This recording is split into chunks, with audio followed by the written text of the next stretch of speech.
चाहे आप कितना ही शक्तिहीन, गरीब या असहाय महसूस कर रहे हों, आपके पास एक रिश्ता है जो आपको अमीर, शक्तिशाली और निडर बनाता है। आइए जानते हैं।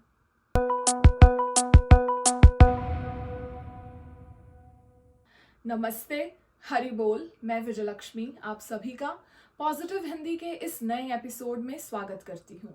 मैं आशा करती हूँ कि प्रभु की कृपा से आप सब बेहद आनंद में होंगे। पिछले एपिसोड में हमने देखा कि कैसे श्री कृष्ण जी ने सभी वृंदावन वासियों की एक आग से रक्षा की, और हम पॉजिटिव हिंदी पर एक छोटा सा प्रयास कर रहे हैं कि कैसे श्री कृष्ण जी की लीलाओं को हम अपने जीवन से जोड़ सकें, उनसे कुछ सीख सकें और अपना फायदा हो सके। तो मैं आशा करती हूँ कि आपको मेरा ये छोटा सा प्रयास भगवान जी के और करीब लेकर जा रहा होगा और आपको खूब आनंद दे रहा होगा।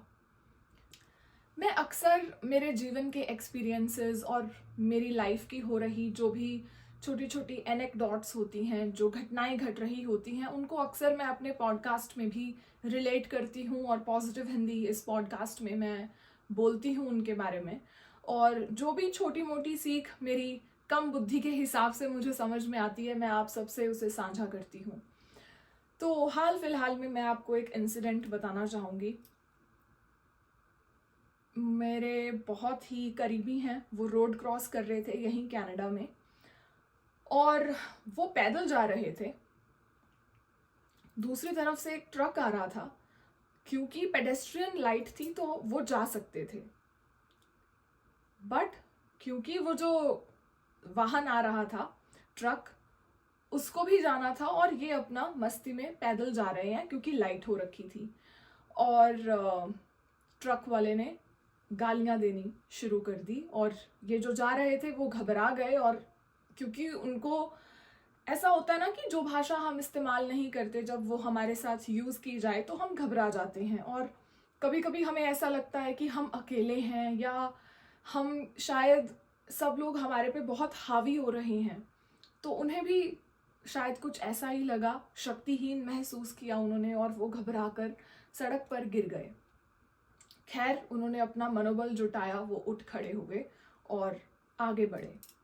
लेकिन जब मुझे ये बात पता चली तो एक चीज़ मुझे खटकने लगी। देखिए, जब हमारे कोई करीबी, आपके कोई फ्रेंड, कोई फैमिली मेम्बर के साथ कुछ ऐसा इंसिडेंट होता है तो आप अपने आप से कुछ सवाल करते हैं कि पहली बात, अगर मैं उनके साथ होती तो मैं संभाल लेती, क्योंकि मुझे लगता है मैं काफ़ी स्ट्रांग हूँ। और कभी कभी तो ये जो इंसिडेंट जब मैंने सुना तो मुझे महसूस हुआ कि कभी कभी हम सभी को, चाहे हम किसी भी ओहदे पर हों, किसी भी उम्र के पड़ाव पर हों, हम सभी को कभी कभी ऐसा लगता है कि हमारे पास ज़्यादा पावर नहीं है, या हमारे पास ज़्यादा रिसोर्सेज नहीं हैं, या हमें जिस प्लेटफॉर्म पे होना चाहिए था हम उस प्लेटफॉर्म तक अभी पहुँचे नहीं हैं। हम बहुत ही छोटा महसूस करते हैं, है कि नहीं?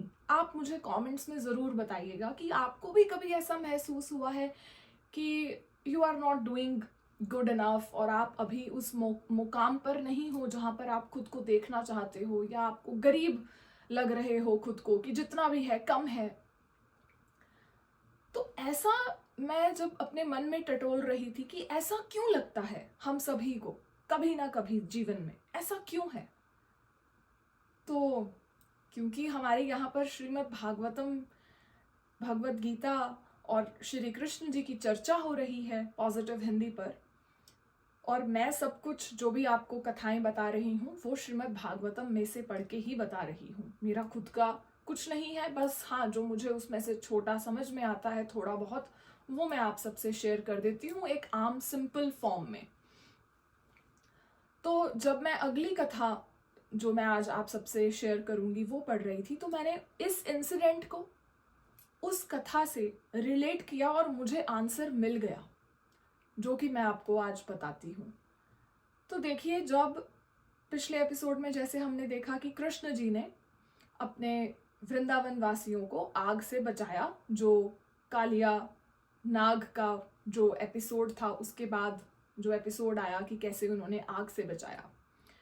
अब कुछ दिनों बाद जब वो फिर निकले, अपने दोस्तों के साथ खेल कूद कर रहे थे श्री कृष्ण जी, उनके पास उनके गैया भी थी, बछड़े भी थे, उन सबको चराने के लिए निकल पड़ते थे ये सब लोग, कृष्ण जी और उनके सखा। और वो जो सखा हैं, ऐसा श्रीमद् भागवतम जी कहती हैं कि वो कोई नॉर्मल इंसान नहीं थे, वो डेमीगॉड्स थे, मतलब वो देवता लोग थे जो भगवान जी के साथ लीलाओं में पार्टिसिपेट करने के लिए इंसानी रूप में उनके साथ उनके सखा के रूप में वो प्रेजेंट थे। तो जब एक दिन ऐसे ही वो लोग खेल कूद के लिए निकले और गैया चराने के लिए निकले, तो उन्होंने क्या किया, दो पार्टीज बना ली, दो टीम्स बना ली। एक टीम के हेड हो गए बलराम जी, दाऊ भैया, और दूसरी टीम के हेड हो गए कृष्ण जी। और वहीं भेस बदलकर एक राक्षस आया। वो राक्षस कौन था? वो राक्षस था प्रलंबासुर। वो राक्षस ग्वाला बनकर ही आ गया, टीम में उनका एक फ्रेंड बनकर शामिल हो गया। कृष्ण जी तो समझ गए कि ये तो राक्षस है प्रलंबासुर, और कोई छोटा मोटा राक्षस नहीं, बहुत शक्तिशाली राक्षस था वो। और किस मंशा से आया था? कृष्ण जी का संहार करने। बट वो इतना नहीं जानता था कि वो तो सुप्रीम पर्सनालिटी है, सबसे शक्तिशाली है, हमारे परमात्मा है, उनका तो बाल भी बांका नहीं हो सकता, वो तो हम सबके पालनहार है, उनको भला क्या हो सकता है। वो जब वहां पर पहुंचा प्रलंबासुर, तो वो कृष्ण जी की टीम में शामिल हो गया, और शर्त ये लगी कि जो भी टीम जीतेगी वो टीम घोड़ा सवारी करेगी दूसरी टीम के सदस्यों के ऊपर बैठकर। जैसे अक्सर बच्चे खेलते हैं, एक बच्चा घोड़ा बन जाता है, दूसरा उसके ऊपर बैठता है, तो यही तय हुआ। और विजयी कौन रही? बलराम जी की टीम। अब कृष्ण जी और जो उनकी टीम में उनके फ्रेंड्स थे, उनको क्या बनना पड़ा? घोड़ा। और दूसरे को, जो टीम के मेंबर्स जीते थे दाऊ भैया के, उनको ऊपर बिठाकर उनको जंगल से पार करवाना पड़ा। तो खैर, हमारे जो कृष्ण जी हैं, हमारे सबको बनाने वाले, वो क्या बन गए? घोड़ा। और उन्होंने अपने ऊपर जीती हुई जो पार्टी थी, जो टीम थी, उनके ही फ्रेंड्स की, उनके ही सखा की, उनको अपने ऊपर बिठाया एक एक को। अब जो प्रलंबासुर था वो जानता था कि जो कृष्ण जी हैं ये बड़े पावरफुल हैं, उनके साथ रहना उसको उनकी टीम में सही नहीं लगा। और उन्होंने क्या किया, प्रलंबासुर ने बलराम जी को अपने ऊपर बिठाया, और टेक्निक उसने ये अपनाई कि इनको जंगल से दूर ले जाता हूँ, असहाय महसूस करेंगे और इनका मैं वध कर दूंगा। खैर, ऐसा कहाँ हो सकता है। अब वो इतने शक्तिशाली हैं कि हजारों हाथियों का वजन है उनमें, है ना, और प्रभु के शेष नाग हैं, वो तो प्रभु का ही एक स्वरूप।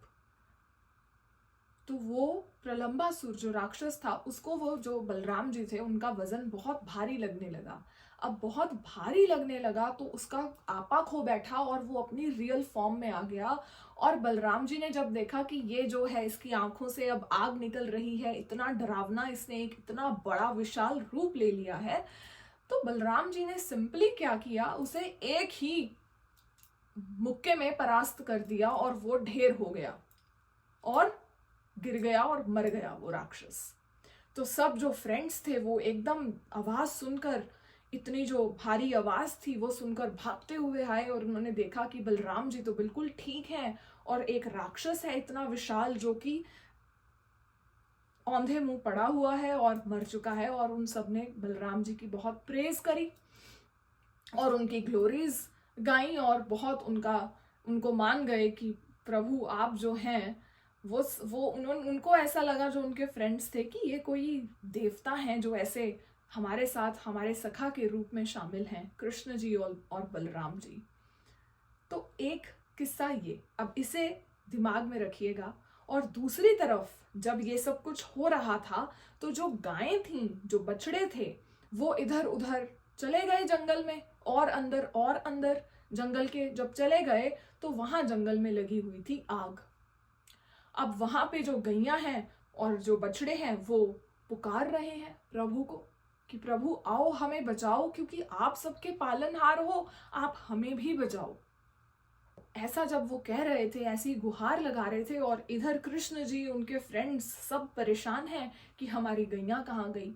उनको ढूंढते ढूंढते जब वो जंगल के थोड़ा और अंदर गए तो उन्हें अपनी गैया के रोने की, चीखने चिल्लाने की आवाजें आने लगी। तो कृष्ण जी एक एक जो उनकी गायें थी उनका नाम रखा हुआ था उन्होंने, और एक एक को उनके नाम से वो पुकारने लगे। और मजे की बात, वो सब रेसिप्रोकेट कर रही हैं, भगवान जी को उनकी भाषा में उत्तर दे रही हैं कि हम यहाँ हैं प्रभु, आप इस जग के पालनहार हैं, आपने सबको सब कुछ बनाया है, आप प्लीज हमारी रक्षा करो। हम यहाँ आग के चारों तरफ, आग हमारे चारों तरफ है और हमें बस ये समझो कि अब मार ही देगी, आके प्रभु हमें बचाओ।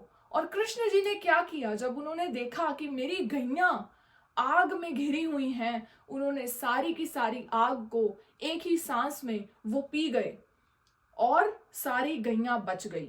जो ग्वाले थे वो भी ये देखकर इतने मस्त हो गए, और श्रीमद् भागवतम में तो लिखा भी है कि वो सब बेहोश हो गए और उन्होंने खुद को वहीं पाया जहां उन्होंने खेल खेलने की शुरुआत की थी। और इस बारे में वो चर्चा करते रहे महीनों तक अपने वृंदावन में। जब उन्होंने घर जाकर बताया, सब बहुत प्रसन्न हुए कि ये जो कृष्ण जी हैं, जो बलराम जी हैं, ये तो मानो कोई ब्लेसिंग है हमारे पर, कोई देवता ही है जो हमारे बच्चे बन के हमारे पास आए हुए हैं। तो ये जो लीलाएं हैं, दो जो आज हमने चर्चा करी कि कैसे प्रभु ने प्रलंबासुर का वध किया बलराम जी ने, और दूसरा कि कैसे कृष्ण जी ने जो गायें आग में फंसी हुई थी उनको चुटकी में ही बचा लिया। क्या सीखने को मिला कि जब प्रभु को पुकारा जाता है पूरे मन से तो वो आते हैं।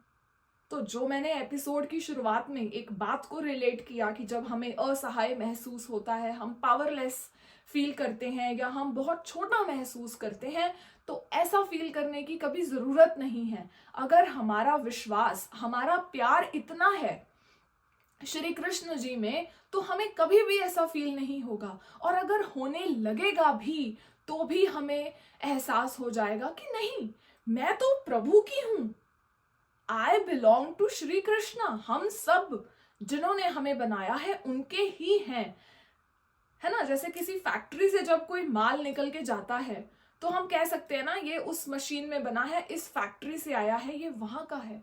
चाहे वो आगे कहीं भी जाए, दुनिया के किसी भी कोने में जाए, वो हमेशा उसकी आइडेंटिटी क्या रहती है कि ये उस फैक्ट्री का है जी, वहां से ये निकला था।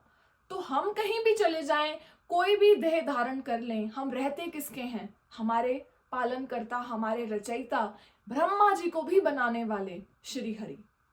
सो why to worry when we have Shri Hari?